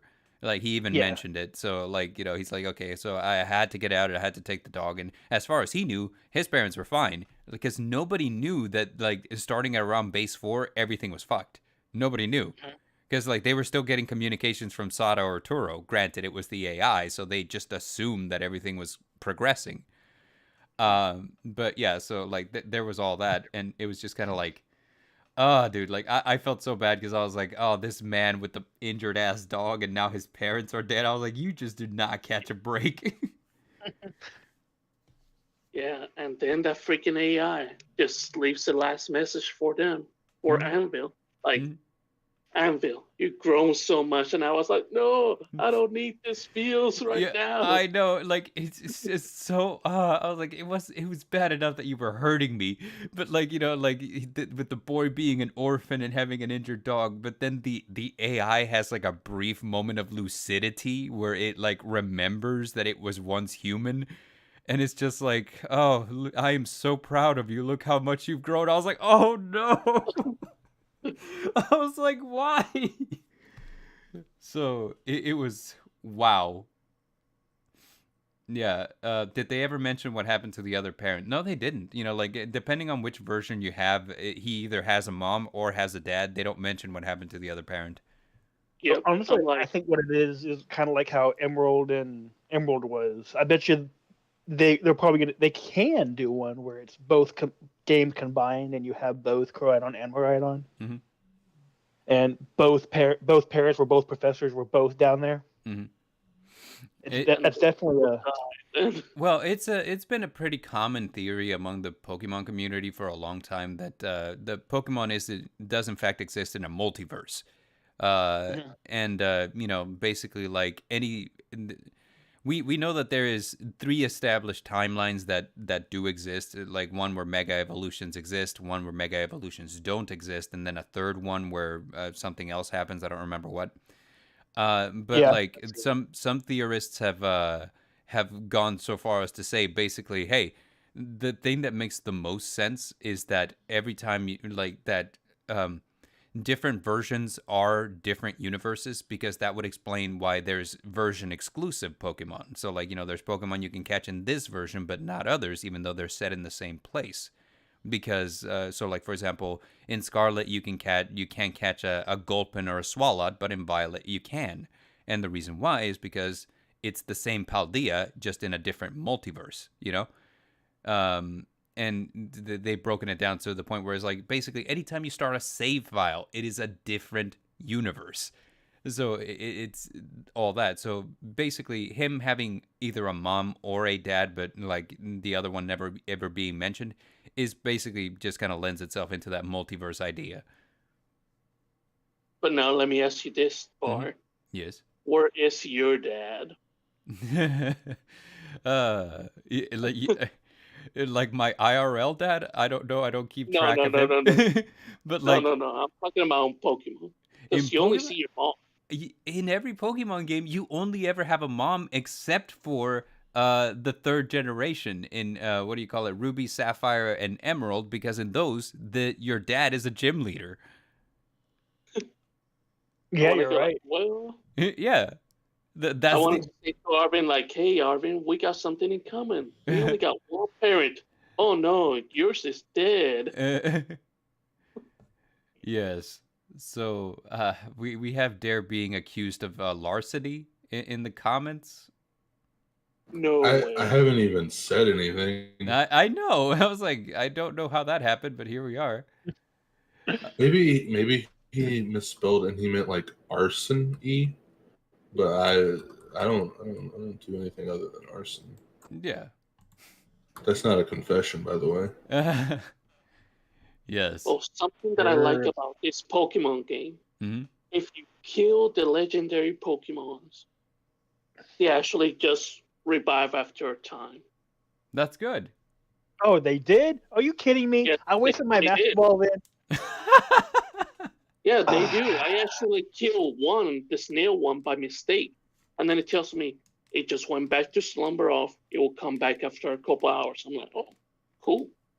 I am angry now because I wasted my Master Ball on Maridon. Mm-hmm.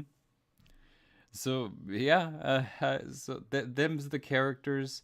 I guess the last thing that we have to discuss. Yeah, What about Penny?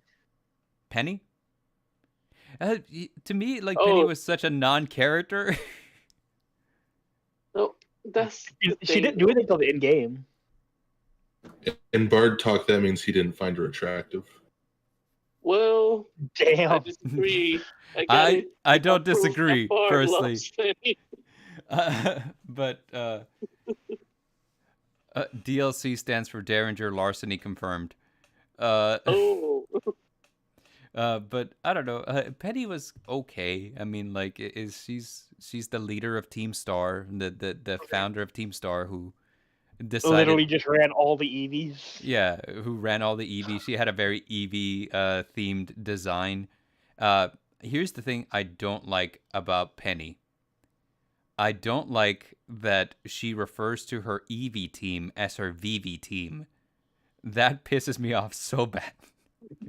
Like, whenever you see her in the battle festivals at the school, whenever you're gonna battle against her, she says, "Me and my VVs are ready to rock," and I'm like, "Stop! Why?" Oh, that is awful. I did not know that about her. That is the closest to an uwu speak that we're getting in Pokemon, and I'm like, I just stop.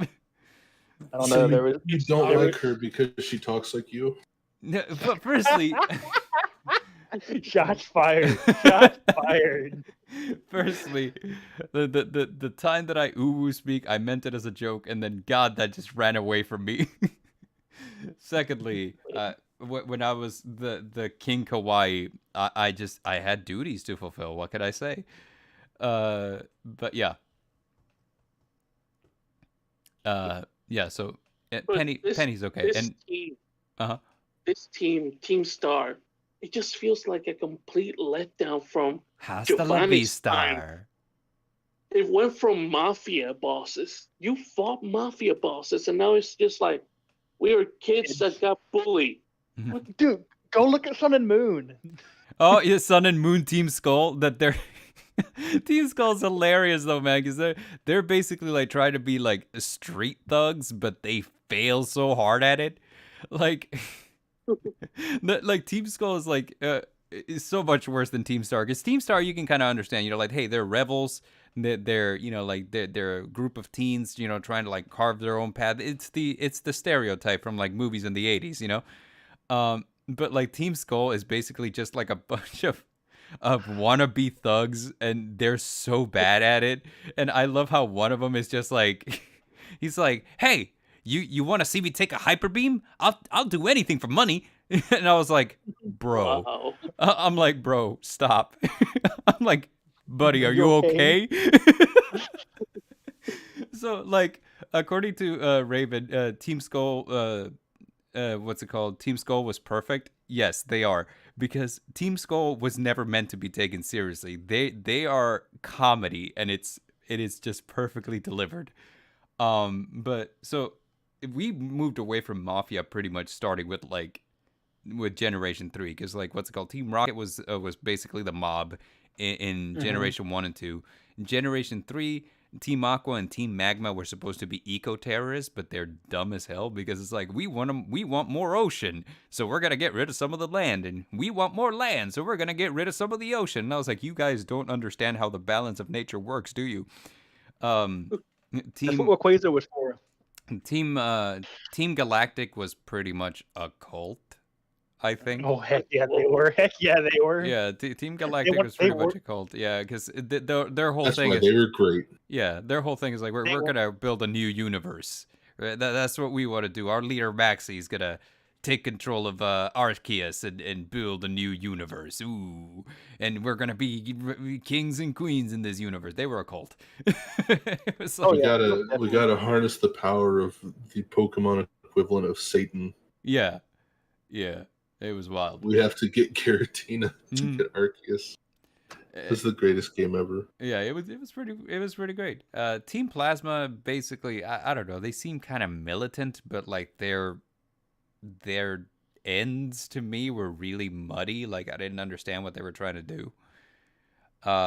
Team Flare was weird because their whole thing was like the world isn't fly enough and we want the world to be super fly. Like this world ain't beautiful. Yeah, so like their whole thing was like the bling bling. The world's got to be fly. The world's got to have style. Was that XY? Yeah, that was XY. They got to have the drip. Okay. I was like, yeah, that's why I don't recognize them. Yeah, so Team Flare was really fucking weird. And then Team Skull was hilarious. They're like the worst gang ever. It's almost like Team Skull is composed entirely of Team Fortress 2 members. Whoa. You instantly made me want to play that game now. Yeah, Team Skull is hilarious, dude. Like they're so funny, and like there's just so many different times where like you'll talk to a Team Skull grunt and they'll say something stupid, and you're just like, oh my god, like this is peak writing. It's beautiful. What was the one in Galar? Team Shout, and their whole thing was they weren't even bad. Team Shout was they were fans of Marnie, but they were fans of Marnie in the way that like soccer fans are fans of their soccer team. You know, like if they lose, we'll riot. That. So they were cult. Sure. So like that's basically like what Team Shout was. They didn't do a lot. Like every time I saw Team Shout, they were usually just kind of like blocking my progress in a direction. Yeah, I don't remember them very well, so that must explain. Yeah, and I don't disagree with them being fans of Marnie. I mean, everybody simps hard for Marnie. I mean, that's just yeah. Oh yeah. Everyone simps hard for her. They were basically the groupies for her. Yeah. So like I get it, but what's it called? Yeah, and then right now we have Team Star. Hasta la vista.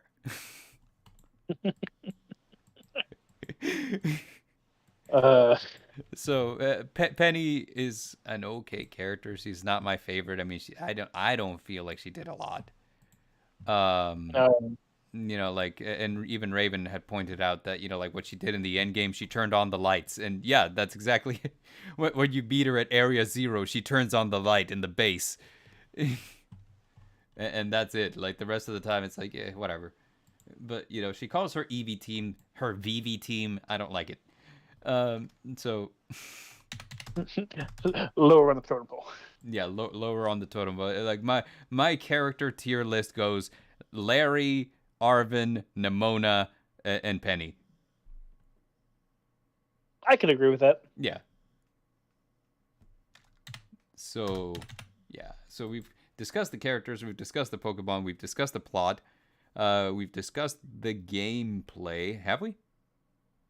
Yeah, I believe so. Okay. Yeah, I mean, throughout the entire time we've been talking, I'd say we've been discussing it. So the last thing I want to discuss is what's your take on Koraidon and Miraidon?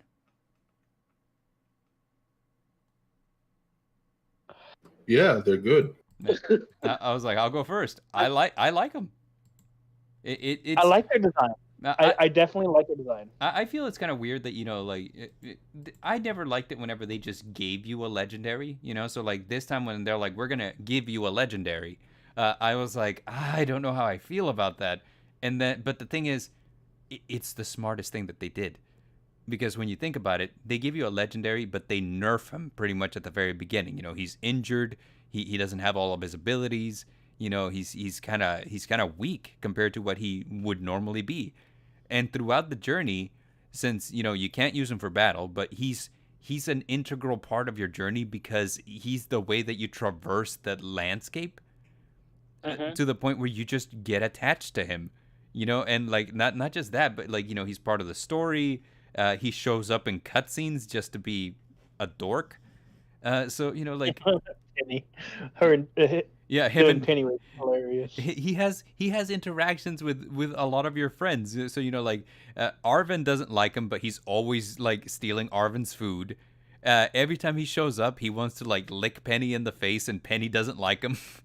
And like, so he's got a personality. So he's got personality, he's got utility. You can't use him for battle, but like, he every time that you do like a new quest and you get a new ability for him, he learns to do something new that makes it easier for you to get around like obstacles. So like when he learned how to jump high, I was like, oh, this is awesome. I can reach places that I hadn't reached before.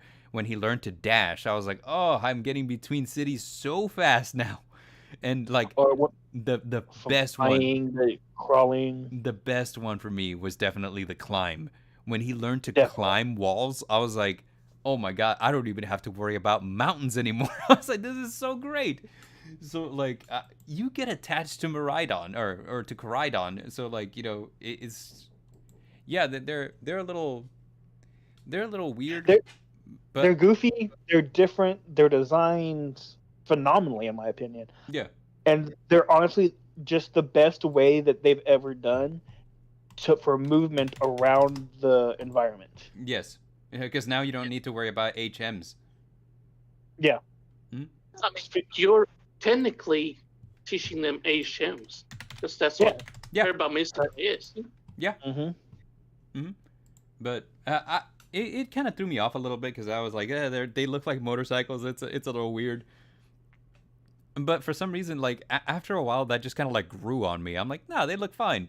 Like at first I was like, they look a little awkward. But like after a while, I was like, nah, they actually look really, really good. And their design is funny in that you can tell that they were meant to be inspired by one thing, but at the same time they look enough like a creature that you're like, yeah, okay, so maybe I'm looking at it too hard. And their design does just allow for like a bunch of expression and personality too. So it's just like, yeah, I wasn't on board at first, but the more you interact with them, the more you're like, okay, no, this Pokemon's great. I love this Pokemon. Mm-hmm. But, So have you tried to move around Miraidon and Koraidon? you mean like swap one Like, for the so- other? Yeah, like have you tried that? No. I did to see what would happen. You can't put your Miraidon in the box no matter what. Mhm. And once you pull Miraidon out of being a bike, you just don't have a bike no more. There's nothing you can do. You can't get a Cyclozar in. You can't put a Koraidon or the other Miraidon. Yeah, that makes sense. Whoa. Yeah, that makes sense. So I mean, like I was that was my I was opinion. just curious. But so what do you guys think? I agree, but Mhm. I was gonna say, but with Miraidon, he's got jets. He glides. How come I cannot use dash while I'm gliding so I get further? He'll get too tired. He'll get too tired. How come that's a good question. Like if Miraidon has jets, how come I can't use the jets while I'm flying? Oh, wow, that's a good question. Okay, that's a good one. I don't know. And Koraidon doesn't have any jets, so I mean, like for him, it's just like he just can't because he doesn't have anything. But with Miraidon, that's hilarious. I never thought of that. You got me. Good one. The designs, I love the designs. I have no issues with how they work or how they go. Their abilities and even Miraidon's signature move, Electric Drift. Mhm. I love it.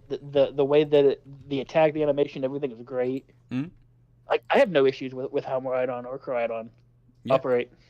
Also, I don't know if you guys will agree with me on this one, but like they are supposed to be kind of like analogs of each other, like kind of like one's a future one, one's a past one. But like so they share the same base, but like they're very different Pokemon. Like so for example, whenever you throw Miraidon into a battle, like his animations, his design just like completely different from Koraidon. You know, like, so for example, Koraidon is this hugely imposing, menacing, like, you know, primordial like presence. You know, he's a dinosaur, and he looks physically imposing. And Miraidon, same thing, but like very different. Like, he's very futuristic, very mysterious, very elegant. It's I dig it. You know, I was like, see, this is an excellent split in design. I love this. So continuing with the Miraidon Koraidon, Mm-hmm. what did y'all think of the other Paradox Pokemon? Honestly, Yeah, that's a good question. I like the past ones better, but what do you think, Brother Gamma? I only play the future one, so Yeah. I wouldn't know. Okay. have you seen the other ones at least? I seen them, and Does they look pretty cool. I actually want that ghost type that you only find on Area 0, since it's pretty good for raids for the Terra raid. The Fluttermane? Yes. Yes. I think, let's see, me personally, my favorite one has to be Great Tusk. Like, no, I say that, but no. What's it called? The Volcarona Paradox is also really cool. I like both of them. I think they're just like really kick-ass designs.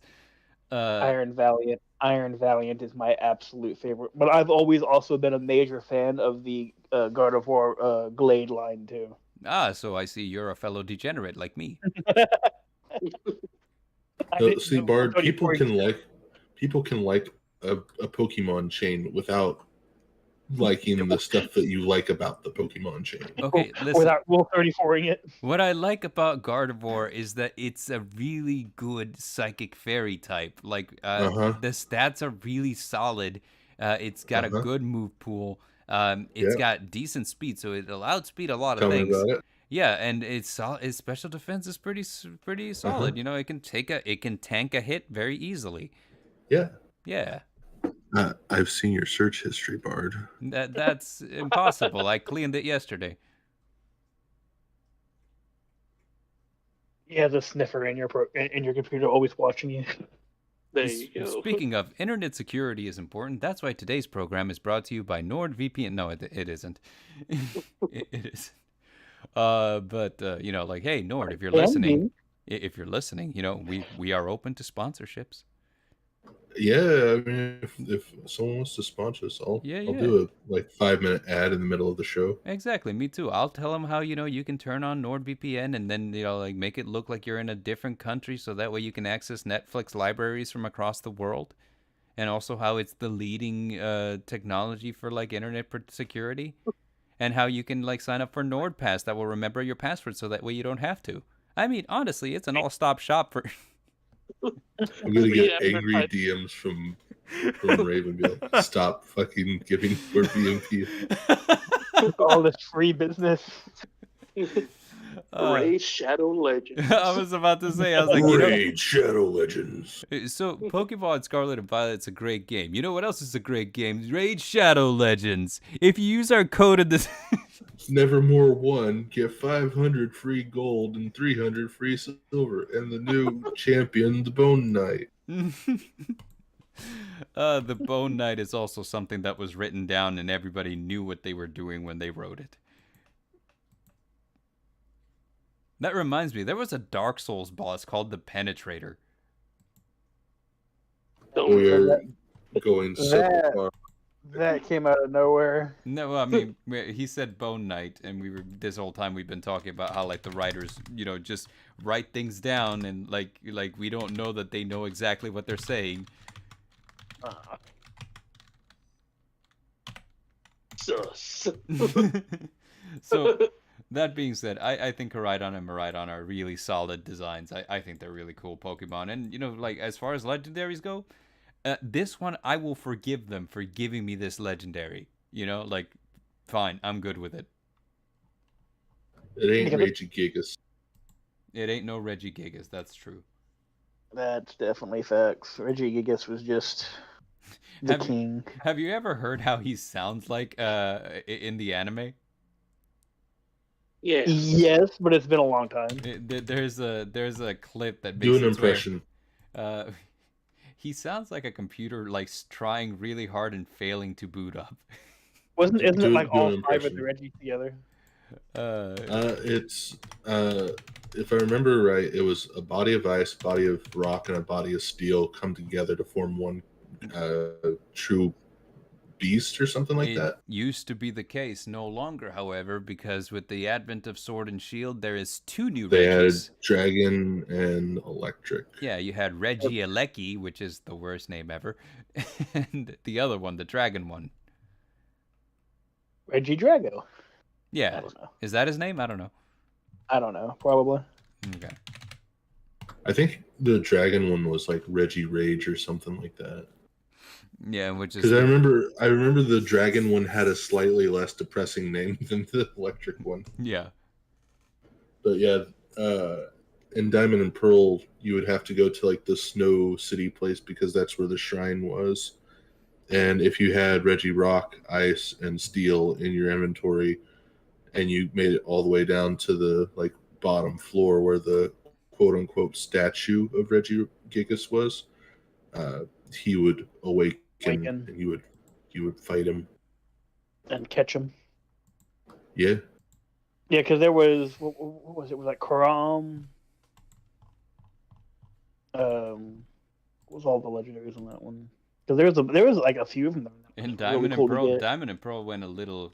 You know what? Diamond and Pearl had like all of the legendaries. They had all of the like Mesprit itself and Uxie. Yeah. And then they had like all the original like birds, the original dogs. They had Diamond and Pearl was Darkrai. Yeah, they had Darkrai and what's the one? The Crescelia, yes, Crescelia. Thank you.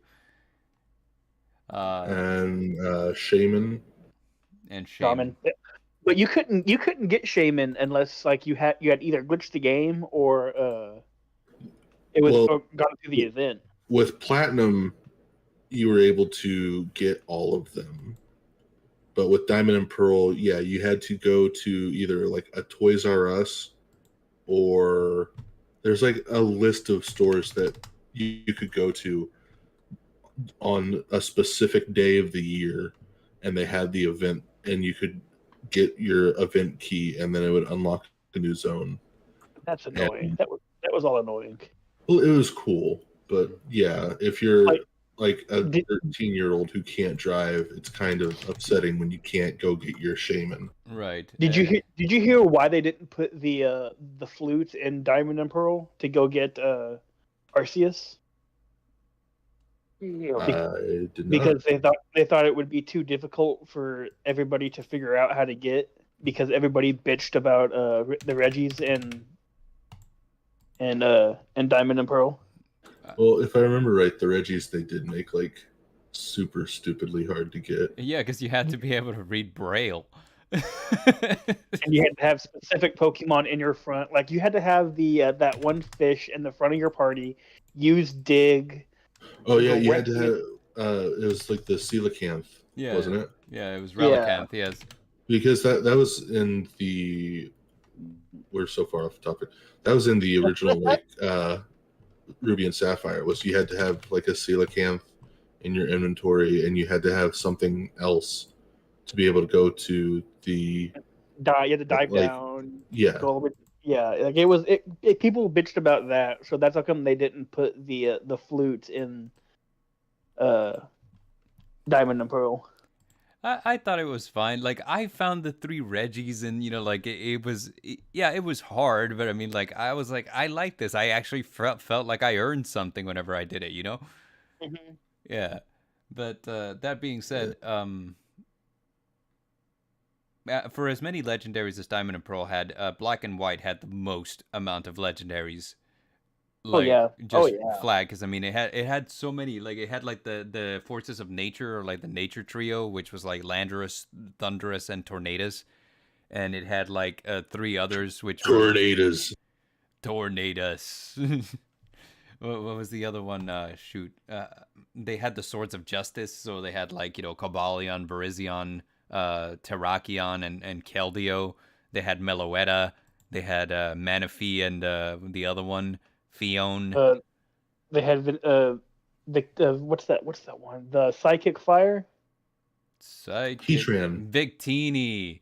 Victini. Yes, Heatran was also in Black and White though. So yeah, like Black and White just had legendaries out the wazoo.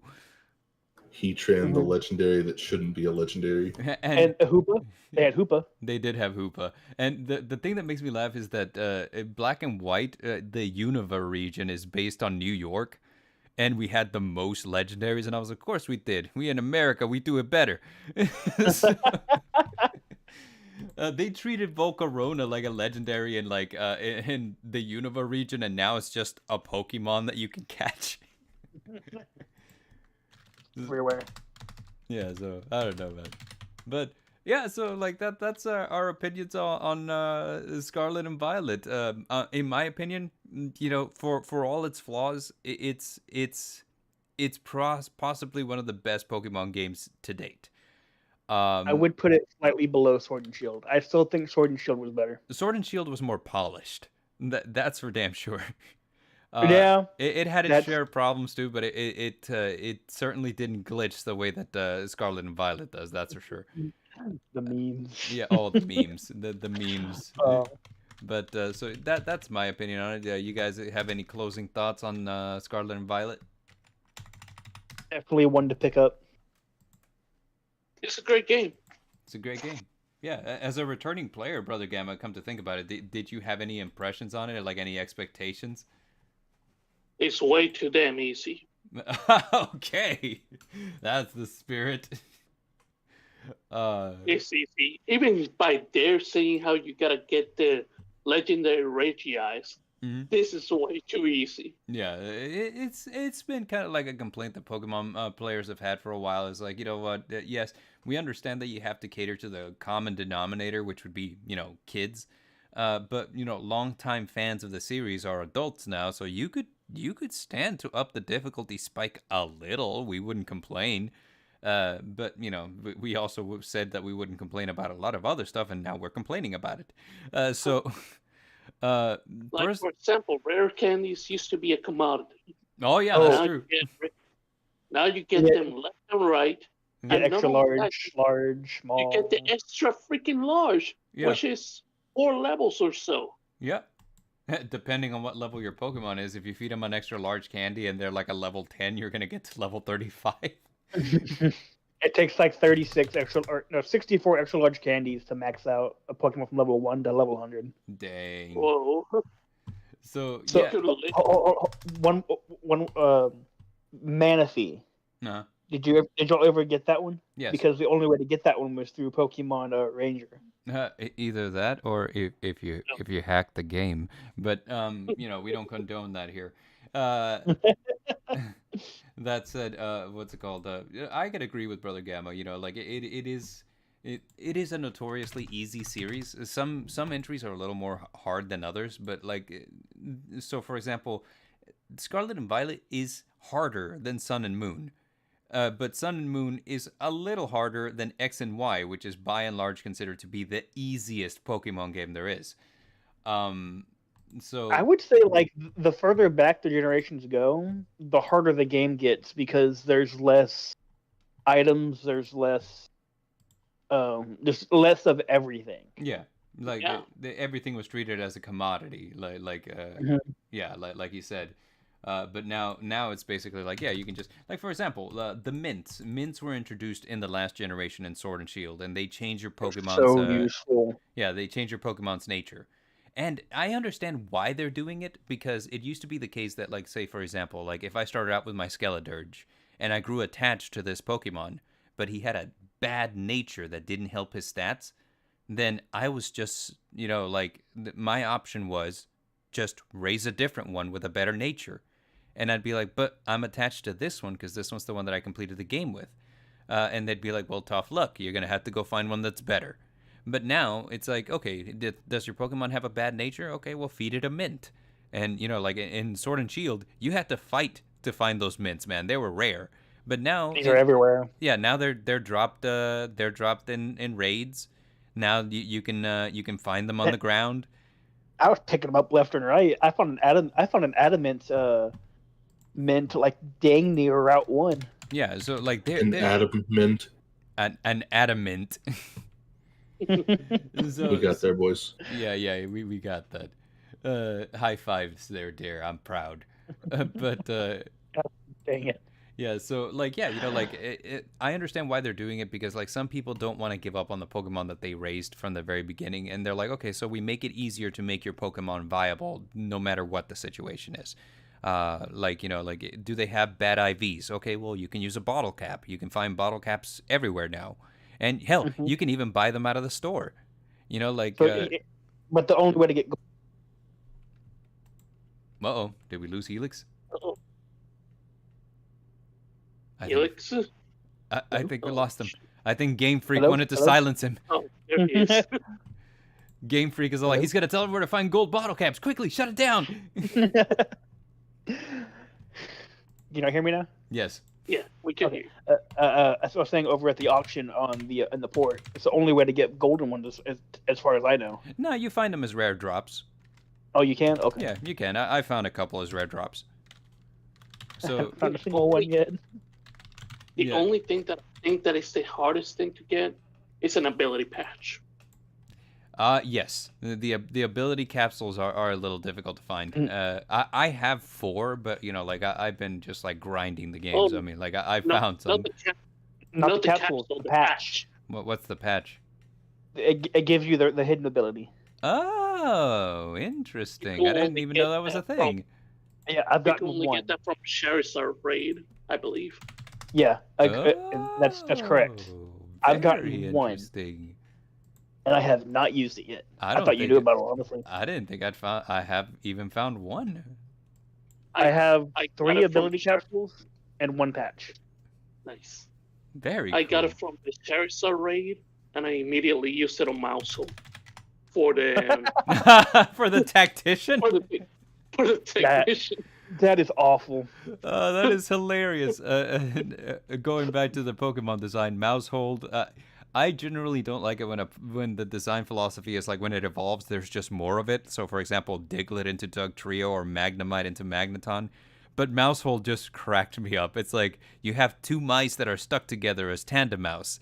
What happens when they're Mousehold? They have babies. Now you have 4 mice. It's like, God. No, there's also triplet too.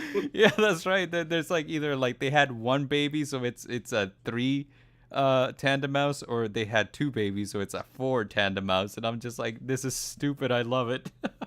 Kind of like the Dunsparce. Yeah, like the Dunsparce. Honestly, I agree with a bunch of the PokeTubers where they're talking about Dunsparce. It's literally a meme evolution. Everybody was bitching about it so much. That They Game Freak said, was you just know like, what? Fuck you guys. We'll give you an evolution. This is the Dunsparce. What's the difference? It's longer. Yeah. Extra segment. Does it at least get stronger? Barely. Does it get stronger? Yeah, I mean, kinda.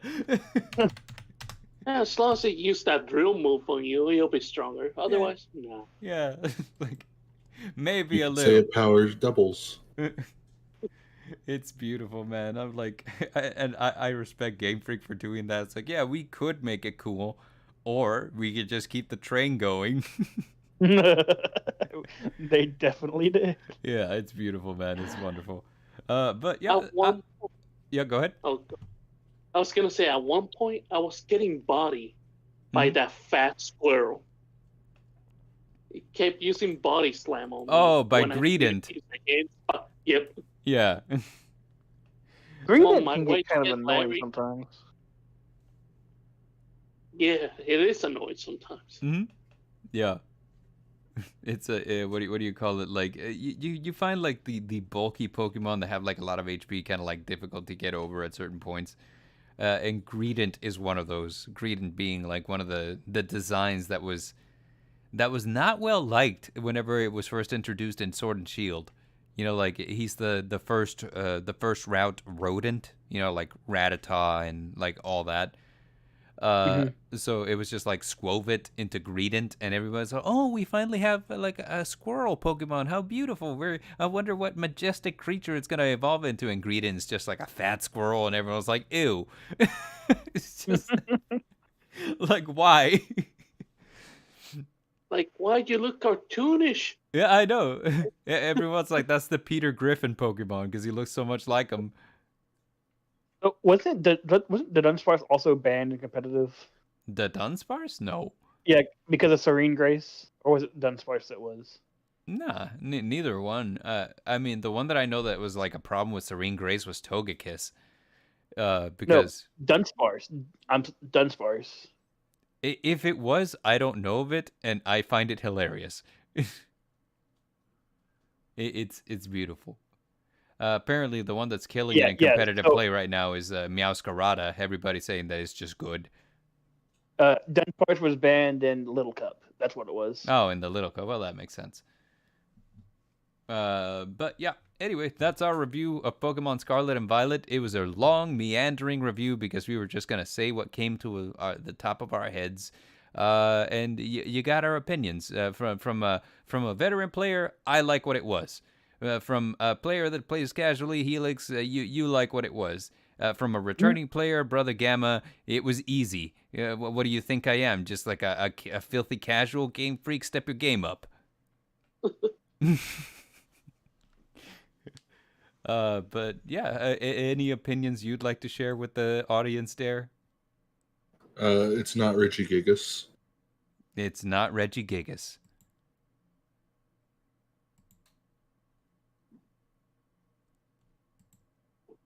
I forgot what I was saying.